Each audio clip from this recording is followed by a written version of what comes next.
같은 일을 AI에게 5번 맡겼습니다. 지시문은 글자 하나도 바꾸지 않았어요. 그런데 결과물 길이가 841자에서 1820자까지 벌어졌습니다. 차이가 9,019자입니다.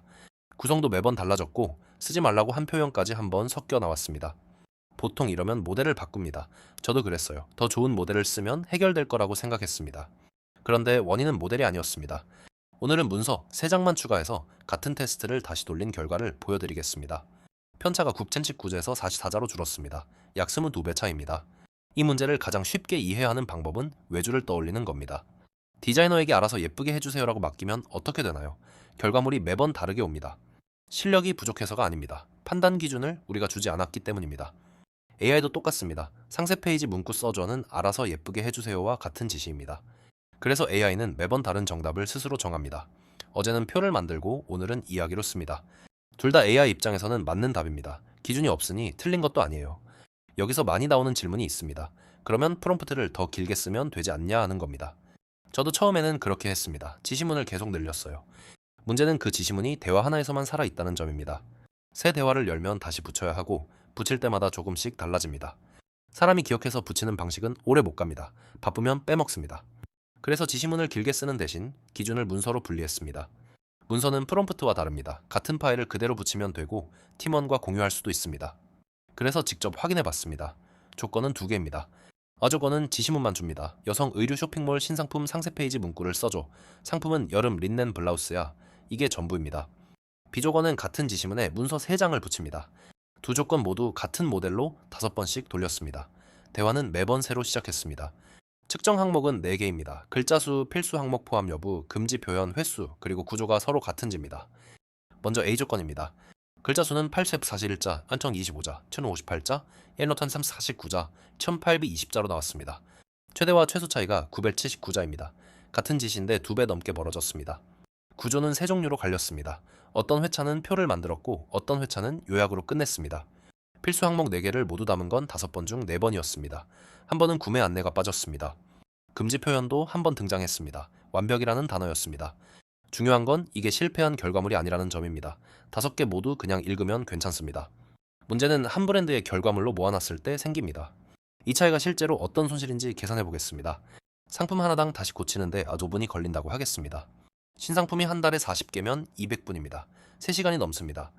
그런데 더 큰 문제는 시간이 아닙니다. 같은 브랜드인데 상품마다 말투가 다르면 고객은 그걸 느낍니다. 어떤 페이지는 표로 정리되어 있고 어떤 페이지는 감성적인 문장이면 브랜드 인상이 흐려집니다. 제작업 시간은 눈에 보이지만 브랜드가 흐려지는 손실은 눈에 보이지 않습니다. 이제 B조건입니다. 붙인 문서 3장을 그대로 공개하겠습니다. 첫째, 업무 정의서입니다. 6줄입니다. 대상 고객은 30대에서 40대 직장인 여성, 톤은 담백하고 과장 없음. 금지 표현은 최저가 100% 무조건 완벽 최고입니다. 그리고 반드시 들어갈 4개 블록의 순서를 적었습니다. 고객 고민, 소재와 핏, 코디 제한, 구매, 안내입니다. 마지막으로 분량은 400제에서 600자, 표와 헤딩은 쓰지 않는다고 못 박았습니다. 둘째, 정답 예시입니다. 완성본이 아니라 구조만 보여주는 견본입니다. 블록 이름 뒤에 한 문장씩 딱 4줄로 만들었습니다. 셋째, 검수표입니다. 4개 블록이 다 있는지, 금지 표현이 없는지, 분량이 범위 아닌지, 표를 쓰지 않았는지. 이것도 4줄입니다. 3장을 다 합쳐도 20줄이 안 됩니다.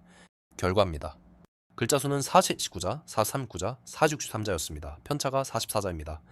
4개 블록은 전부 들어갔습니다. 금지 표현은 한 건도 없었습니다.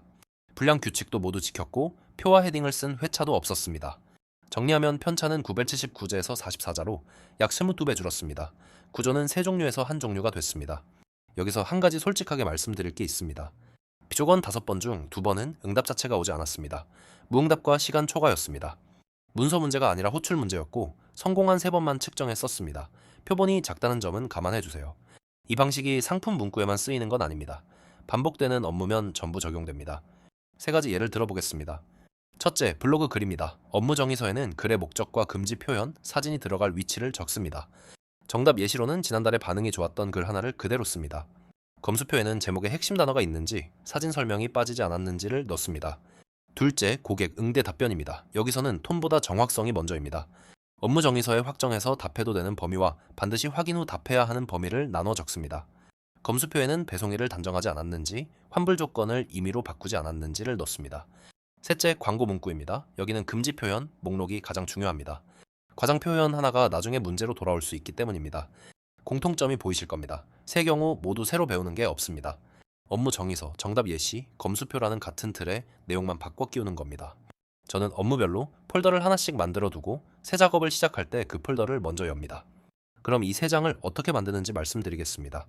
처음부터 완성도 높게 쓰려고 하면 시작을 못합니다. 순서가 중요합니다. 1단계, 이미 잘 나온 결과물 하나를 고릅니다. 없으면 하나만 손으로 다듬습니다. 이게 정답 예시가 됩니다. 2단계, 그 결과물을 보면서 규칙을 거꾸로 적습니다. 왜 괜찮은지, 어떤 순서인지, 어떤 표현이 없는지. 3단계, 검수표는 예, 아니오로 답할 수 있게 만듭니다. 자연스럽게처럼 판단이 필요한 항목은 넣지 않습니다. 4단계, 결과물을 낸 다음 검수표로 스스로 점검하게 시킵니다. 이렇게 만든 문서는 한 번 쓰고 끝나지 않습니다. 다음 상품에도 다음 달에도 그대로 씁니다. 제가 겪은 실패도 같이 말씀드리겠습니다. 3가지입니다. 첫째, 검수표에 애매한 항목을 넣는 겁니다. 자연스럽게 매력적으로 같은 항목은 확인이 안 됩니다.